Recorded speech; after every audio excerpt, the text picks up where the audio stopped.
मानविकता हराइले police अधिकारी कप्तिपदा थानार पूर्वतन IIC प्रकाश रथों नारे आसी सांघातिक अभियोग जड़े कर्कट रोग आक्रांत व्यवसायी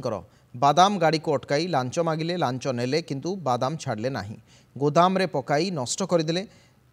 बहुबंध गाँवर व्यवसायी विश्वेश्वर विश्वाल गत जनवरी मासरे बालेश्वर बादाम नहीं ठाकुरमुंडा जाउथिबा बेले नुधडी फांडी पुलिस बादाम गाड़ी अटकाइबा परे कप्तिपदा थाना अधिकारी प्रकाश रथ संपृक्त बादाम गाड़ी को कप्तिपदा थाना को नहीं जाइथिले। कप्तिपदा थाना रे गाड़ी अटक रखिबा परे समस्त कागजपत्र जांच करथिले। सबु कागजपत्र ठीक थिबा जांच करिबा परे मध्य बादाम बोझे गाड़ी को छाड़ी नथिले बरं कैंसर पीड़ित विश्वेश्वर को बारंबार थाना को दौड़ाई शेष में गाड़ी छाड़ा 15,000 टंका लांच मागिथिले एवं जड़े मध्यस्थी जरिया 15,000 टंका से नहीं टंका नेबा परे बादाम बोझे गाड़ी को छाड़ी देइथिबा बेले बादाम बस्तागुड़ी को जड़े बेपारी गोदाम रे स्टक रखिथिले पूर्वतन आईआईसी प्रकाश रथ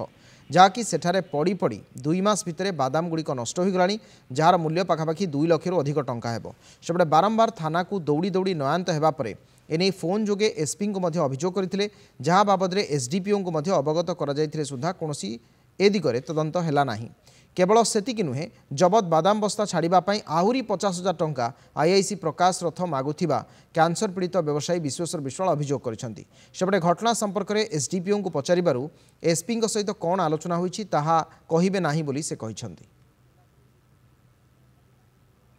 माध्यम 15,000 देती जड़े हाबिलदार 5,000 दे 20,000 टका दिखाई कहले बादाम नब 50,000 टका देवे बोली बादाम 2 लाख टकार बादाम आज्ञा जदि बिक्री हम सी